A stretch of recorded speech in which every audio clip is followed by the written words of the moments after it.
3, 2, 1, go!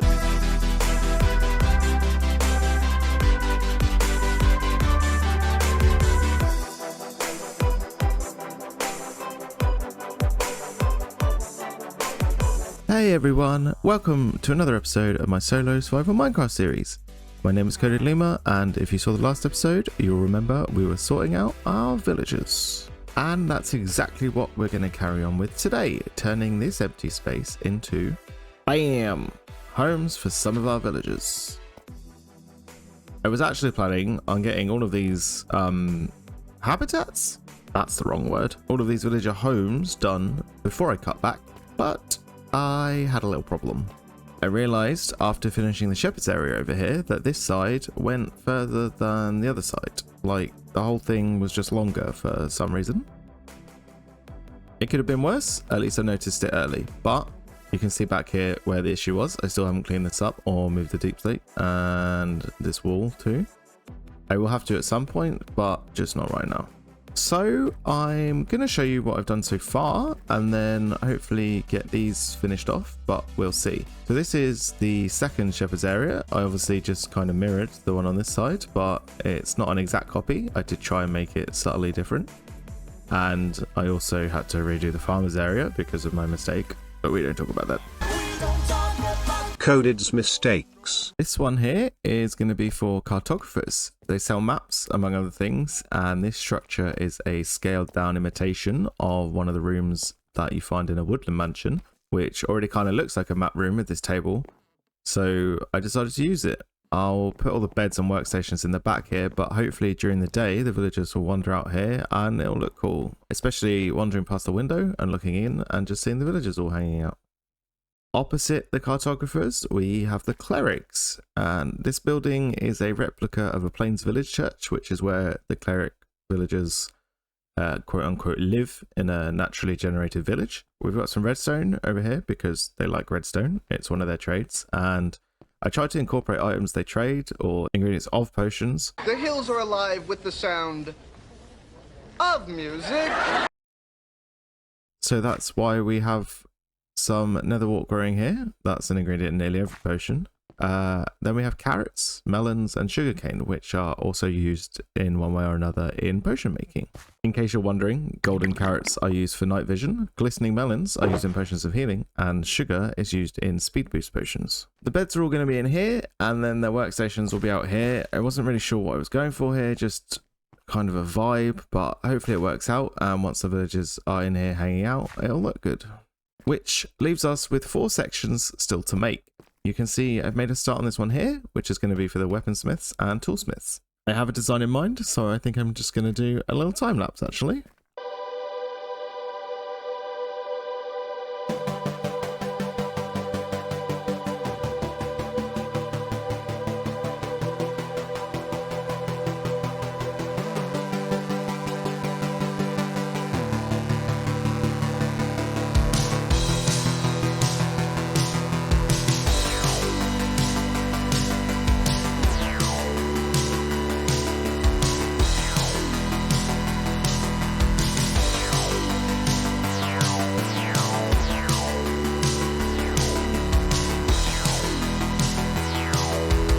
All done.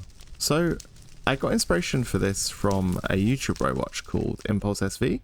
I'll link his channel below, and if I remembered, the original build would be on screen right now too.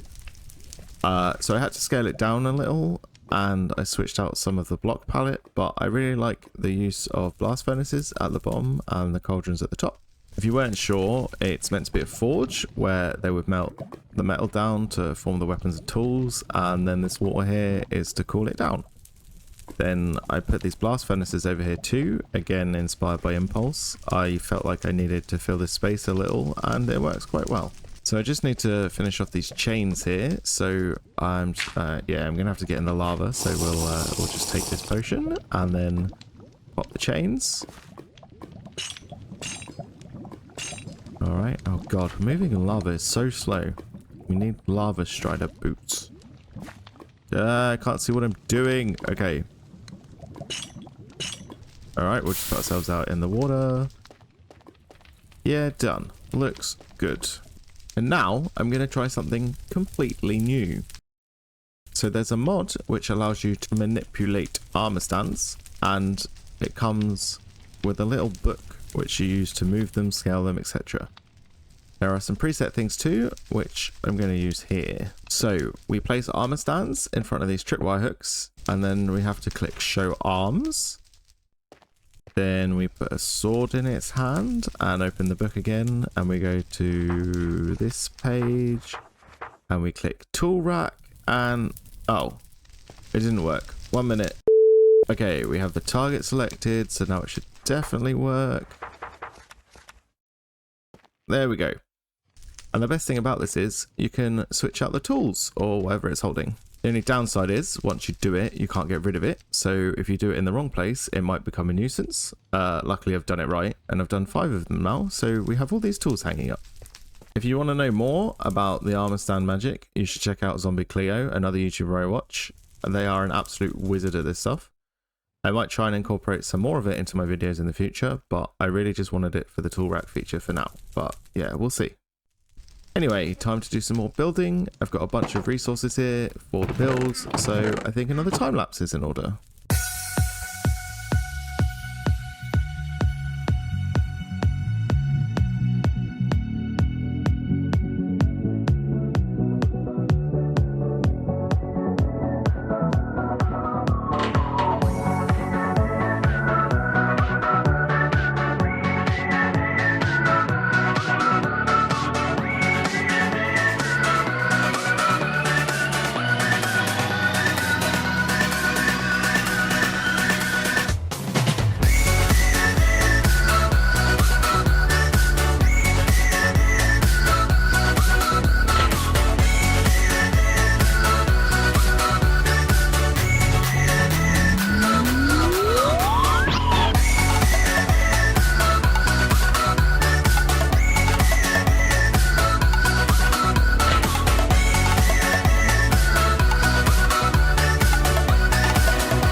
I got a little carried away. I was only going to do one, but I just got into the groove. Okay, I did run out of spruce wood over here, and I need to do the blackstone too, but I'll do that later. As I'm here, I'll explain this one first. So this area is for the Fletchers and the Masons, who deal with wood and stone variants, respectively. This cabin build was from a tutorial. I'll link it below. I normally don't like copying tutorials block for block, but I was just a little push for time, and I think it looks pretty good.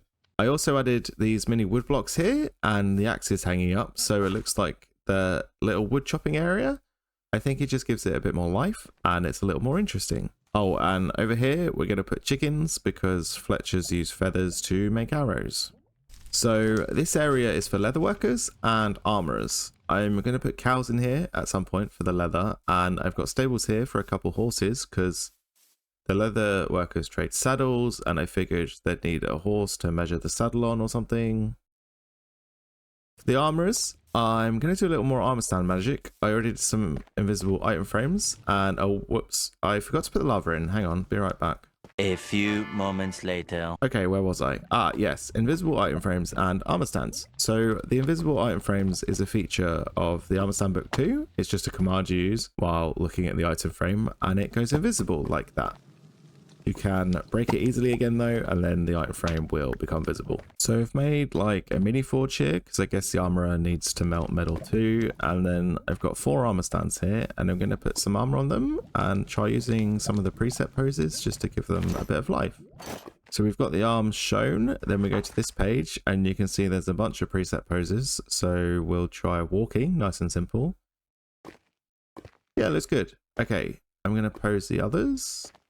The iron pose is called winning, and the gold pose is a salute, which looks cool. So I have chainmail here. I want to get the full armor before I pose it, but you can't craft chainmail. You have to get it from killing zombies. or skeletons that are wearing it. Maybe I'll go on a hunting spree soon. We'll see. Lastly, and possibly my favourite area, this one is for fishermen and butchers. I love the decoration in this one. This area here will be for some pigs, and then we have this awesome little pond which is actually missing something, and that something is fish. So I'm here at the river and I'm going to catch me some fish to put in the pond. Only 12 or so. I don't want to overcrowd it. Where did this allay come from?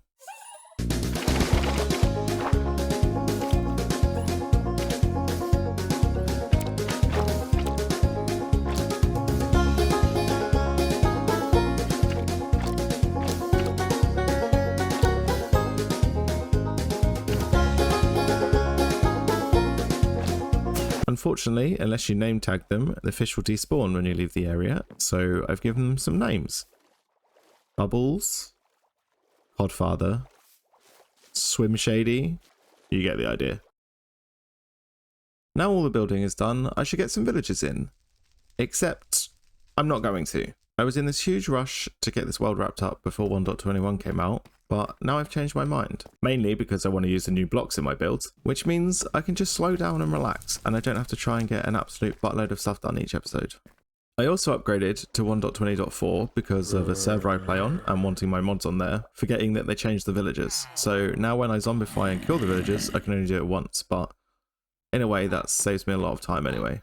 So from now on, I'm going to be taking it slowly, just getting done what I can and relieving some of the self-imposed pressure. I still got a bunch of farms I want to make, plus the whole castle build and a whole host of other stuff, half-finished projects. I have a huge list of things that I want to get done. So much to do and so little time. Before I sign off for the episode, I just want to mention something that means a lot to me. March is Colorectal Cancer Awareness Month, and I have a good friend, Lady Amalthea, who does fundraising every year for it. I will leave a link to her Twitch page and the donation page down below. Colorectal cancer is the second biggest cancer killer behind lung cancer. It's misdiagnosed, it's ignored, it's taboo because it involves butts. If you can donate anything at all to the cause, that would be fantastic. And even if you can't, wear something blue to represent. Definitely check out Lady, and as she would say, get your buttholes checked. Alright, enough of the seriousness, it's time to end the episode. I appreciate you all very much for watching. If you enjoyed, drop a like, and if you're brand new here and you've made it to the end, consider subscribing. I will see you all again very soon. Bye!